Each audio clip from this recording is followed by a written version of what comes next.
Look at this. This is wow. So today is Friday, I believe. So that means 5 days, week 3.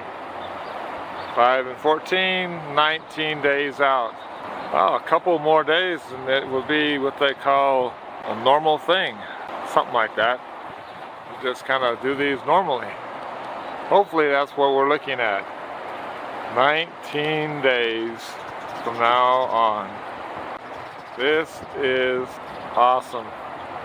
And if I didn't get outside, I wouldn't see this. It's not fun. It's not comfortable. Not because I'm worried about falling in or anything. Just not the right 100% feeling. So until tomorrow, thank you and have fun.